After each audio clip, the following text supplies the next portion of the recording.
Kabila Beka Kamoutoute. Il est en train de déstabiliser les provinces. Makambo Kisasa est Tambola Kawa, Bango Bayebi na Mamote. Yo, ça va reprendre à Kisasa pour les 15 000 followers. Le président Félix Antoine Tshisekedi a repris le projet de valider cette stratégie nationale.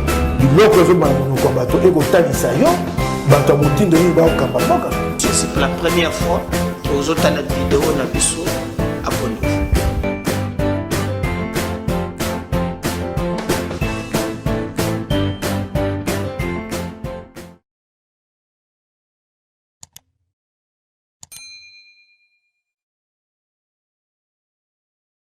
Officiel Namabota Nabino, merci de continuer à partager nos émissions.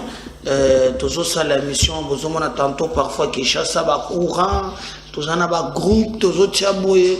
Donc mais nos équipes basales ko bunda makasi pour na servir bino bozala quand même vraiment informé ndenge sengeli bolanda chaîne Nabino sans que bomona pas cité. Semaine oyeza la malamu tobandi yango lelo lundi na bandako na bino na bana na bino na mabota na bino bobo sanate ke chaîne na biso ezali wana pona ko servir bino. Je sais toujours que na début ya semaine te se souhaita makambo malamu mbala mususu bo lekaki na ba situation moko très compliquée. Moi je peux vous rassurer que cette semaine qui commence c'est que la semaine moko oyo makambo ko zala très bien oyo boko eko simba. Peut-être que tu nous as suivi la semaine passée na hôpital na moi sina mobali nandeko. Cette semaine mon compte peut tellement mouvementé, ce sera pas le cas. Il faut faire confiance en Dieu. Toza bananaye dans le bakatou que ça finira par marcher et ça finira par aller. Donc prenez courage, il y a de l'espoir que pour ceux qui vivent, tant que Dieu t'a donné cette souffle, il faut espérer que écoutambola très bien. Donc comme on a dit que non, la semaine passée que s'est répété, non, des problèmes, peut-être il y a eu ton et causé la tête. Dieu est là pour nous. Il est capable de faire ce que l'on pense dans nos vies. Et là où nos pensées s'arrêtent, passer en Zambé et Bandaka, même Yozobela, même aux en prison. Nana batebele bazola ndanga na prison lobi babenga kinga ito solola kina moninga nanga moko bakangi ekona abisinga kina zana ba fanatique ebele na prison ya Makala. En tout cas merci na bandeko wana ba continuer toujours ko sala biso confiance ba continuer toujours ko accompagner biso to ko lembata mokolo mokote ko servir bango.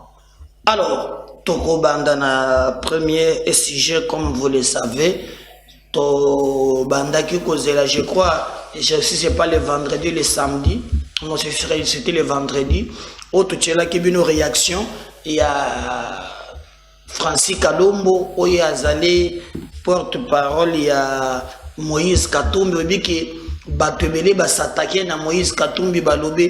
Comment Mbo Cannabiso est allé tellement menacé et que lui qui a toujours réagi na babiloko yo ezakaka ya ba élection pour makambo élection yaka Katumbi a umela kate okomona kobima non seulement yé tout le monde a acteur politique même parti na batunon so ba telemi tout le monde qui dernièrement même papa nabiso cardinal Ambongo okomona longwe awa akeiti koluka yé côté azala ki kuna musika pour vous montrer que non il y avait vraiment makambo ya koloba tango basale ki réconciliation katange za omonoko batu ba telemi ba médiatiser. Alors batu batuna ki mutuna e bongo boni oyo eleki même ya ba réconciliation katangese mboka na biso eza menacé et boni yé ali ko réagir te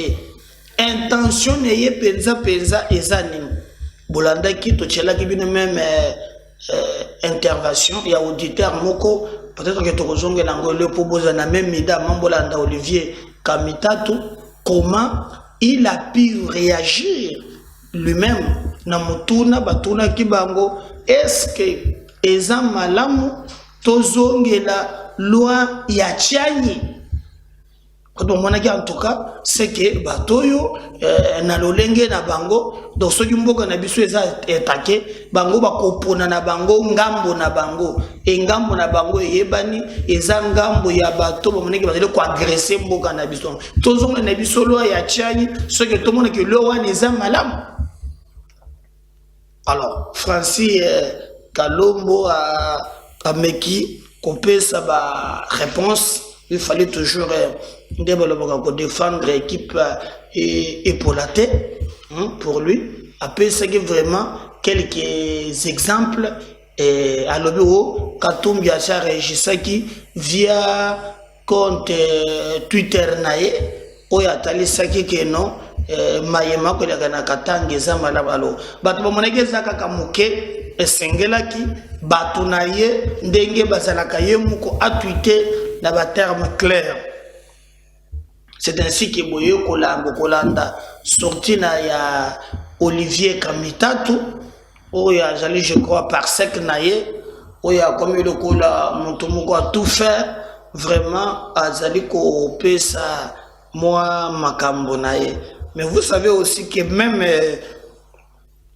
en dehors de ça, Batomoussou, Batambola, par exemple, Martin Fayoulou, Atambola qui n'a pas mouvement citoyen, je crois que c'était le samedi, où Atambola qui n'a bango pour s'opposer à l'Olenge, Rwanda, Azali, Kolinga, Azwa, Mboka Nabiso, mais le comble n'est que Batoua n'a pas Tambola, au lieu d'appuyer les forces armées, qu'aucune unité, c'est le jeu de la politique politicienne.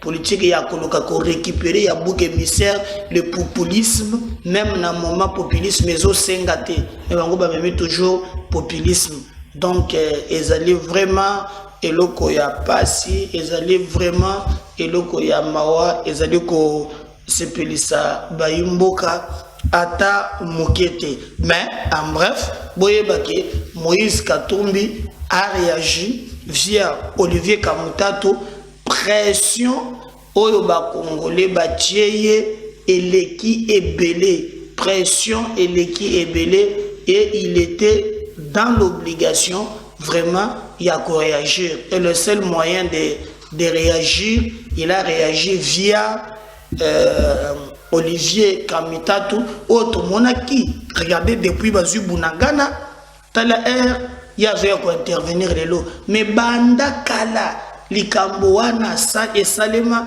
batikale ko réagir te metango likambo ya munongo mamo ya bandilo makambo ya babikolo e consort esalami awo botala lolenge nini asala tweet ya molai pona ko expliquer boye na boye apporter soutien na ye mais là le pays menacé là le pays attaqué bon monaki cette ambiguïté oyo bango moko ba créer je sais pas pourquoi nous pensons que c'est de trop et que ba congolais ba na ko tirer leçon na likambo owana alors cette intervention il a fait en long en large au komona ke mwandambo ya ambiguïté ezana kati tantôt il parle na bokutani oyo akagame tantôt Rwanda est là tantôt Rwanda Zate, tantôt M23, tantôt moi pique alors que bazana gouvernement,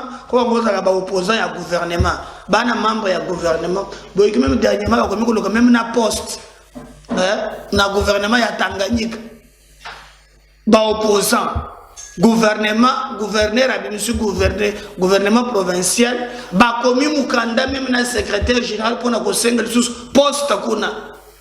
Mao bazana opposition na kati ya ba ministre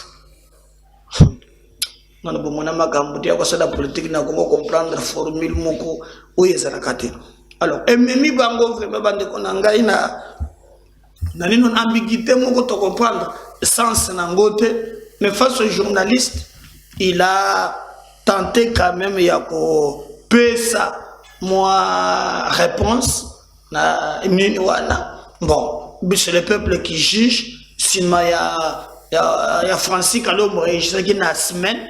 Alors, hier, il a réagir peu na TV5 Monde pour na koyebisa ce que Katumbi patron na bango azali ko kanisa pona mayima koleka na Rwanda kuna na ba M23 et je vais vraiment sans mâcher le mot tout kende na bino bolanda ce qui se passe donc et nous allons revenir juste après parce que si maya vidéo oyo beaucoup comprendre que ba congolais ba yebaza manipuler ba congolais ba yebazali ko comprendre enjeu toza na ngote Paul Kagame alobaki citation moko alobaki bitumba ya RDC tokokende kubundango nakati bon akubunda nakati ningo loba nini akubunda kaka na ba soda kote bien eza na bato na mususu baza awa nakati pa na biso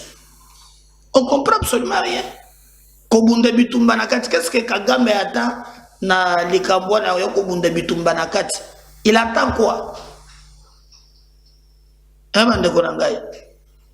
donc il y a un peu moi Moboulou Makas on fait réfléchir biso nyonso 2 ou 3 fois mais chaque acteur politique chaque leader azana lenge nae ya komona makamu pour la TV za la radio te je vais vous laisser suivre Olivier Kamitato. Je vous rappelle que Azali, je crois, porte-parole, mais Bazasou, combien Francis Bezalaka porte-parole, hein? Alors, Botala Makambo Oyo, Alobaki, na plateau, il y a TV5 Monde, et nous allons revenir avec vous pour continuer notre émission, na biso ya lelo, na chaîne de vérité, MKBez officiel, la voix de Samba. Porte-parole de Moïse Katumbi, l'ex-gouverneur du Katanga. Bonsoir monsieur et merci d'être avec nous.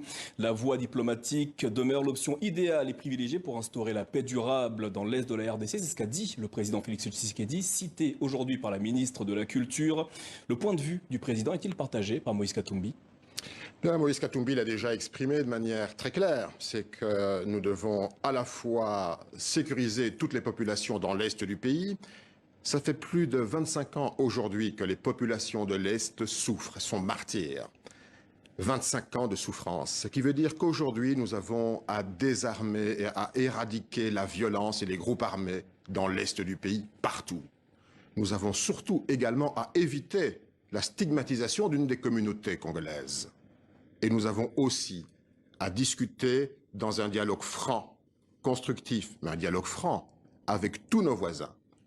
À la fois pour faire part de nos préoccupations, écouter les leurs, mais trouver une solution définitive. Je pense qu'aujourd'hui, Moïse Katumbi l'a très clairement dit, nous voulons que l'armée congolaise puisse être en capacité à assurer l'intégrité du territoire national et à éradiquer tous les groupes armés et le M23 en particulier. Justement, ce lundi, lors du sommet de la communauté d'Afrique de l'Est, le déploiement d'une force régionale destinée à stabiliser l'Est de la RDC a été acté. Une intervention militaire suffira-t-elle à pacifier la situation ? Les armées étrangères, ça fait 20 ans qu'elles viennent. Elles viennent, elles repartent, elles reviennent, on les invite, parfois on les invite pas. La solution est une armée nationale qui soit bien équipée, bien encadrée. Moïse Katumbi l'avait dit il y a quelques années, en 2019, en visitant un des camps de déplacés internes. À Bunia, il avait dit « Donnons les moyens à l'armée congolaise d'assumer ses fonctions parce que nous avons confiance dans nos officiers, dans notre armée. » Malheureusement, aujourd'hui, elle est mal gérée, elle est mal encadrée. Il faut absolument que nous nous ressaisissions. Les Congolais peuvent assurer l'ordre et restaurer l'autorité de l'État congolais chez eux. On n'a pas besoin des étrangers pour cela. Selon vous et Moïse Katumbi, que vous représentez ce soir, le Rwanda soutient-il les rebelles du M23 ? Eh bien, nous avons vu récemment à Nairobi le président Tshisekedi à côté du président Kagame. Et ensemble, ils ont signé un communiqué. Je n'ai entendu nulle part le qualificatif de pays agresseur. Je n'ai pas entendu non plus le M23, un groupe terroriste. J'ai vu qu'il y avait là, manifestement, il y a comme un symptôme de paranoïa dans notre diplomatie congolaise. D'un côté, on crie au loup. De l'autre côté, on veut discuter. Il faut qu'il y ait une ligne claire et la population a besoin de cette ligne claire. Je pense qu'en ce qui nous concerne, Moïse Katumbi considère aujourd'hui qu'il faut que l'armée soit forte, qu'elle fasse son travail. Il faut que la diplomatie engage un vrai dialogue avec tous nos voisins. Vous parlez de stigmatisation tout à l'heure. Conséquence de l'escalade entre la RDC et le Rwanda. Dans la province du Maniema, un bouvier Banyamulenge, appartenant à la communauté Tutsi, a été lynché et brûlé il y a quelques jours.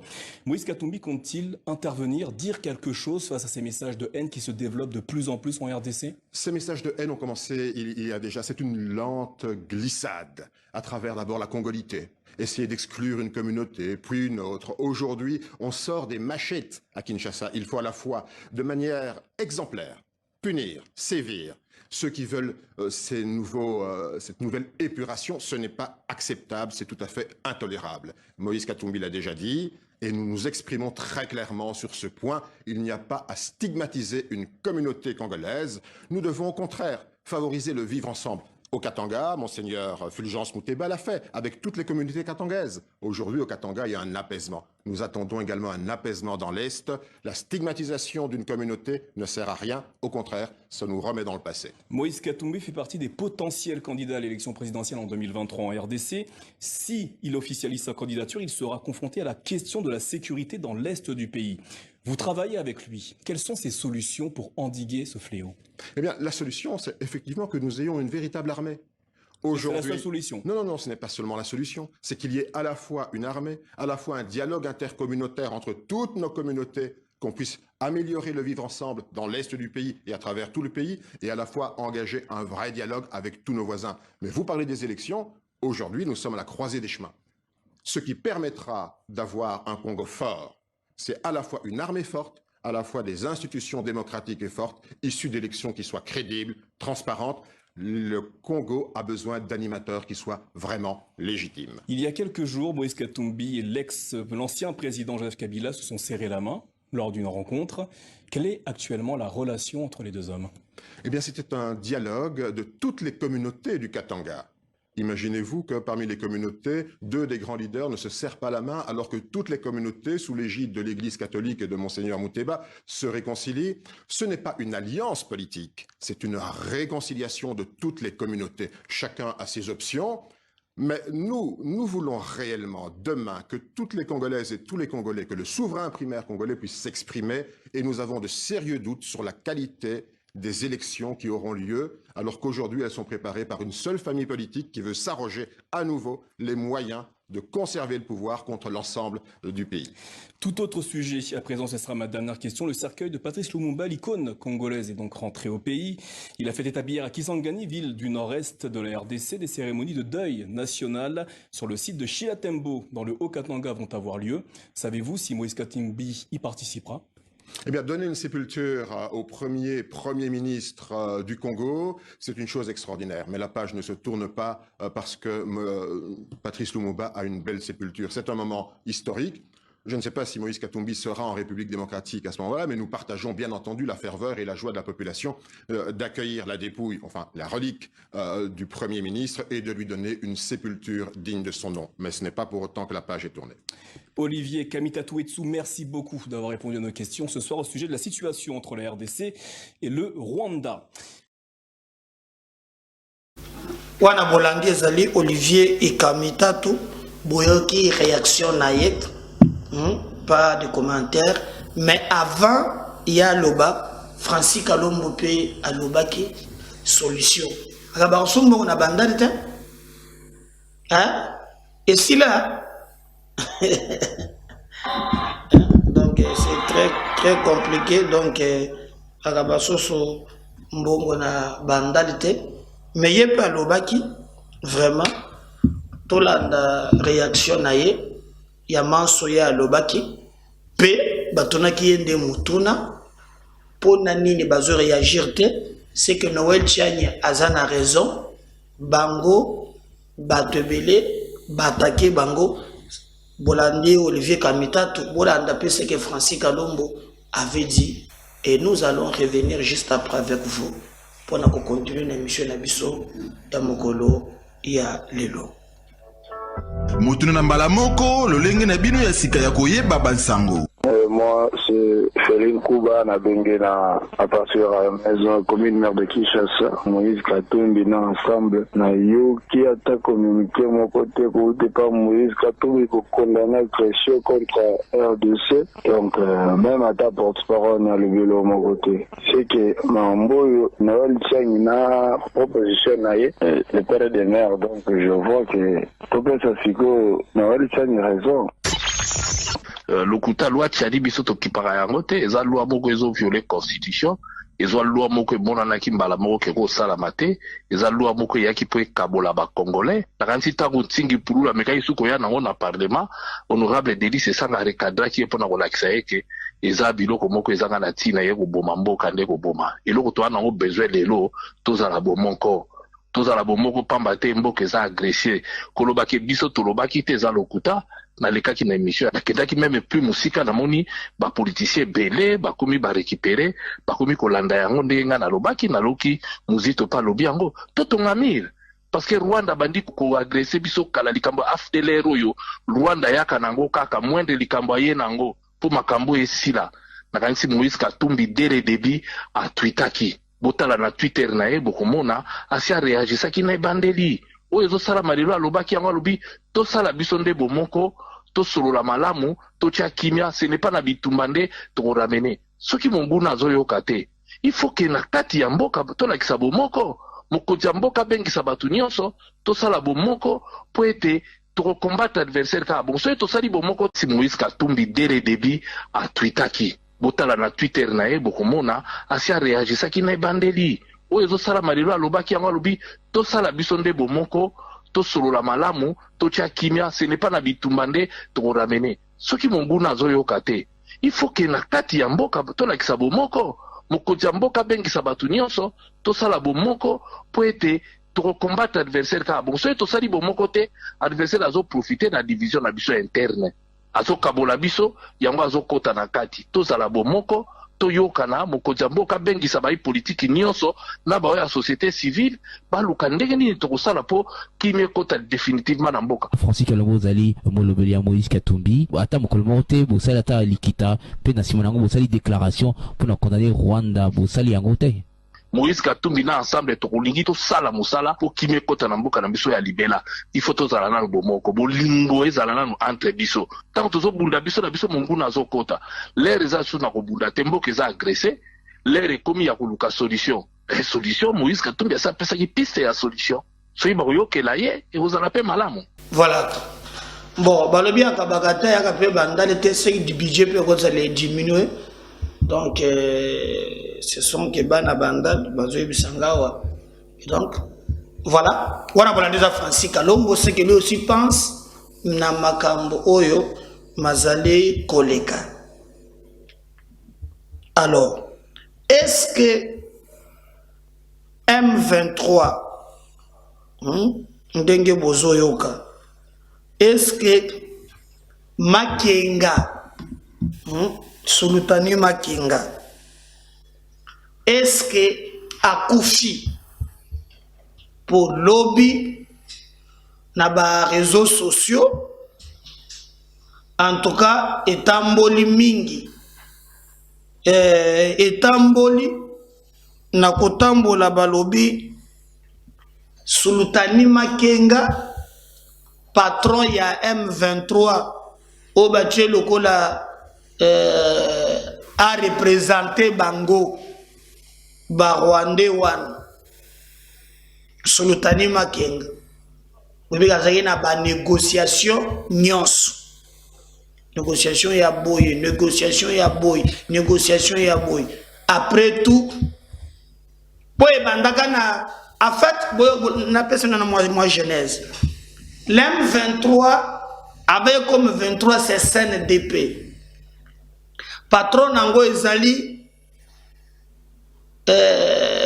oyo Laurent Kunda Batwari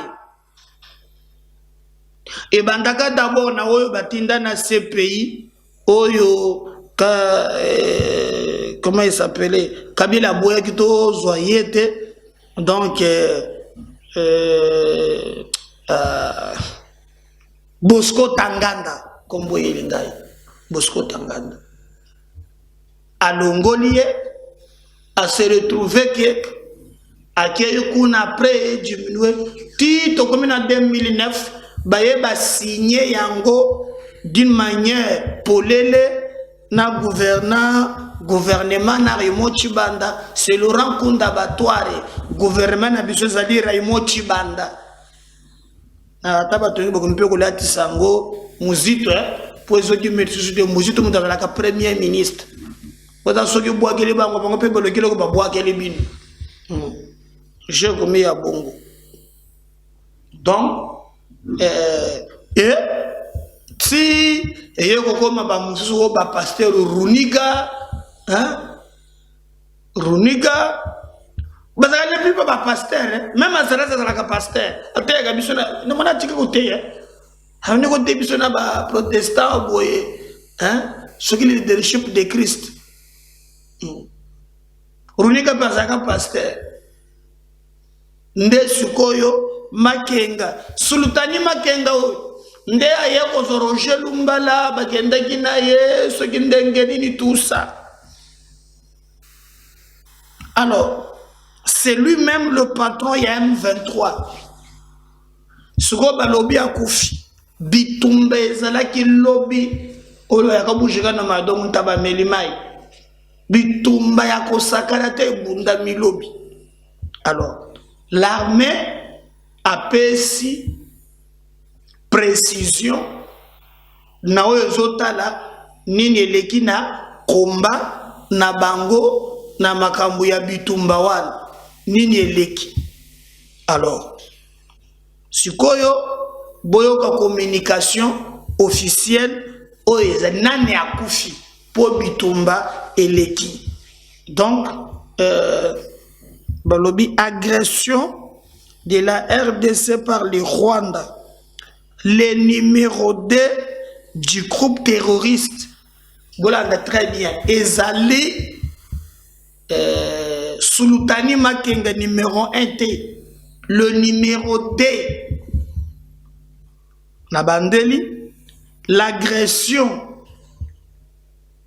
de la RDC par le Rwanda, le numéro 2 du groupe terroriste M23, Bonenza, abattu, confirme le FARDC.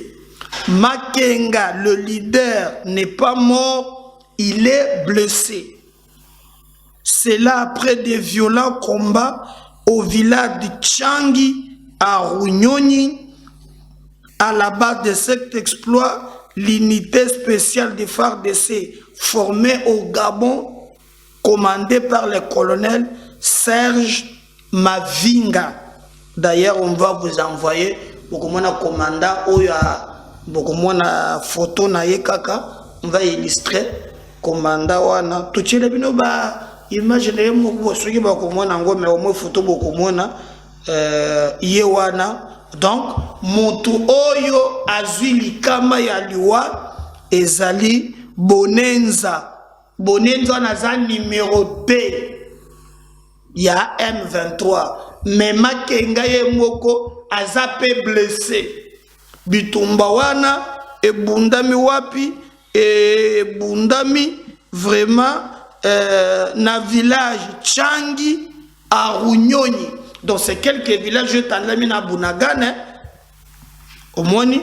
Alors il y avait une unité moko spécialisée bena makamwana bayeba basali pe ba exploit na bango e monani unité de mususu formé na Gabon parce que maintenant bato bazo comprendre que armée na biso mingi bato balobaka tozali ko bunda na infanterie. Donc bitumba ya se la guerre commence tout le te bitumbe komi ebele bitumbe komi bitumba ya likolo combat aérien on ba boaki ba commander twa ba sniper a télé on peut ya bitumba ya bangomba couché bitumba ya mari force marine ezalaka twa odinda obimeli kuna. Donc tout ça ezam musala vraiment armé na biso sengelo sale mais les informations de notre position ça qui non il y a au moins déjà quelques unités formées dans les Kambouana et ça donne un peu le goût que Makambo Kiko Tambola très bien. Et nous encourageons notre armée d'aller jusqu'au bout, de tenir, de ne pas reculer devant ces agresseurs.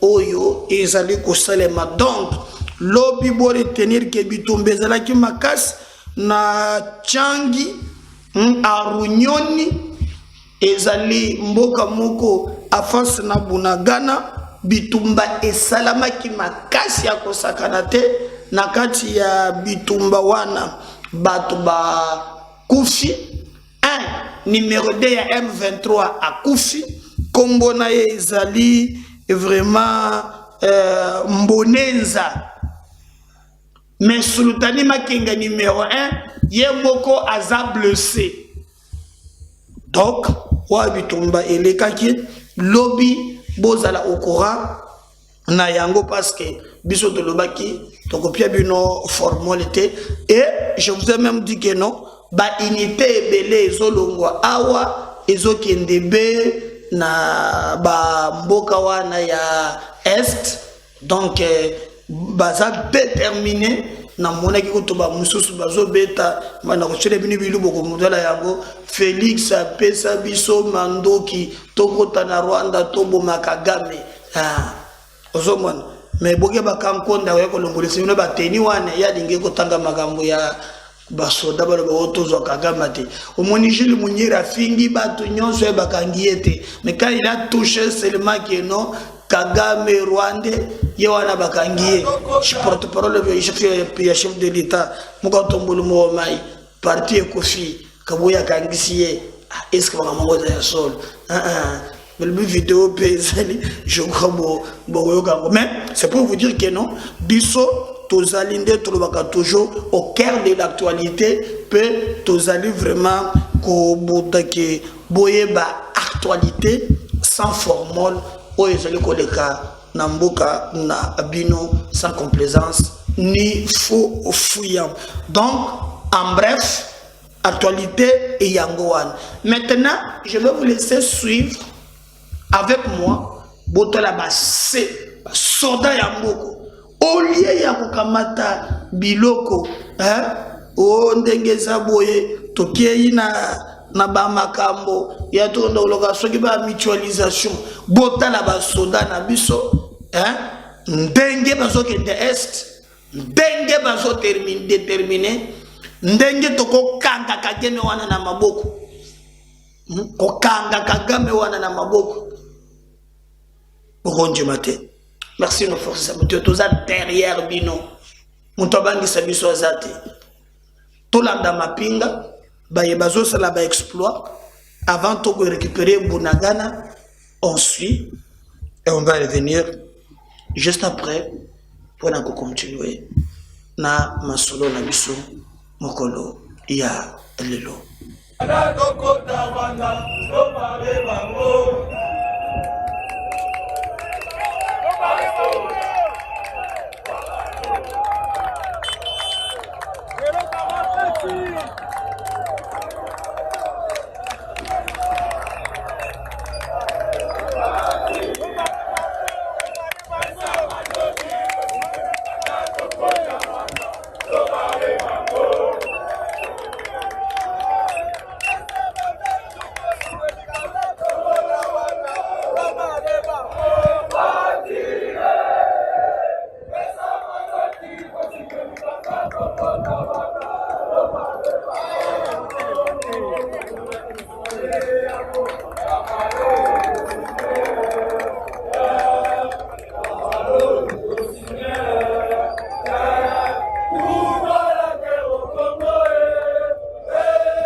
Oh, bah, combien vous? C'est la 7e mairie.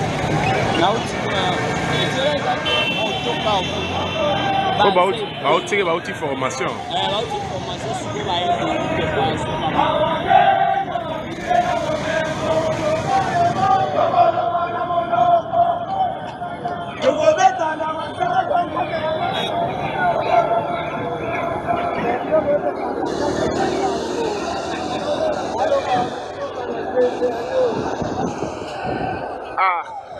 Ça c'est kaka moi ça la biso et dobé tala massage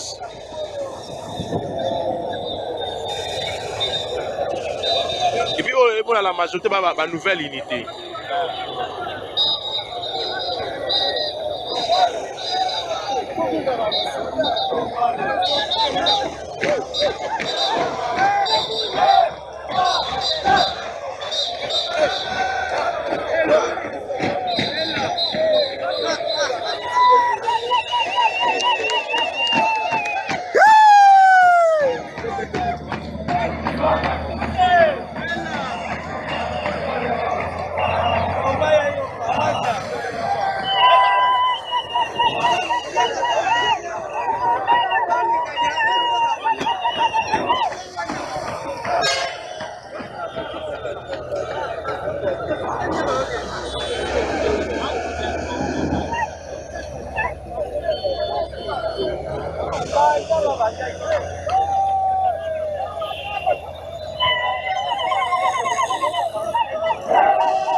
Voilà, regardez les soldats bango na bazo sala bioma.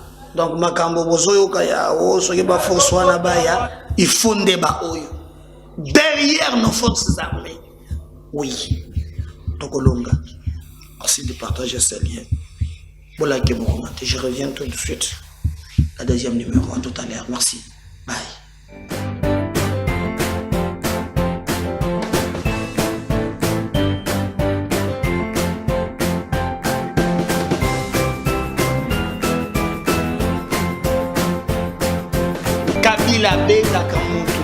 Il est en train de déstabiliser les provinces. Makambo Kisasa est tambour la kawa. Bango ba yebi na monter. Yo ça va pour la Kisasa pour le 15 000 followers.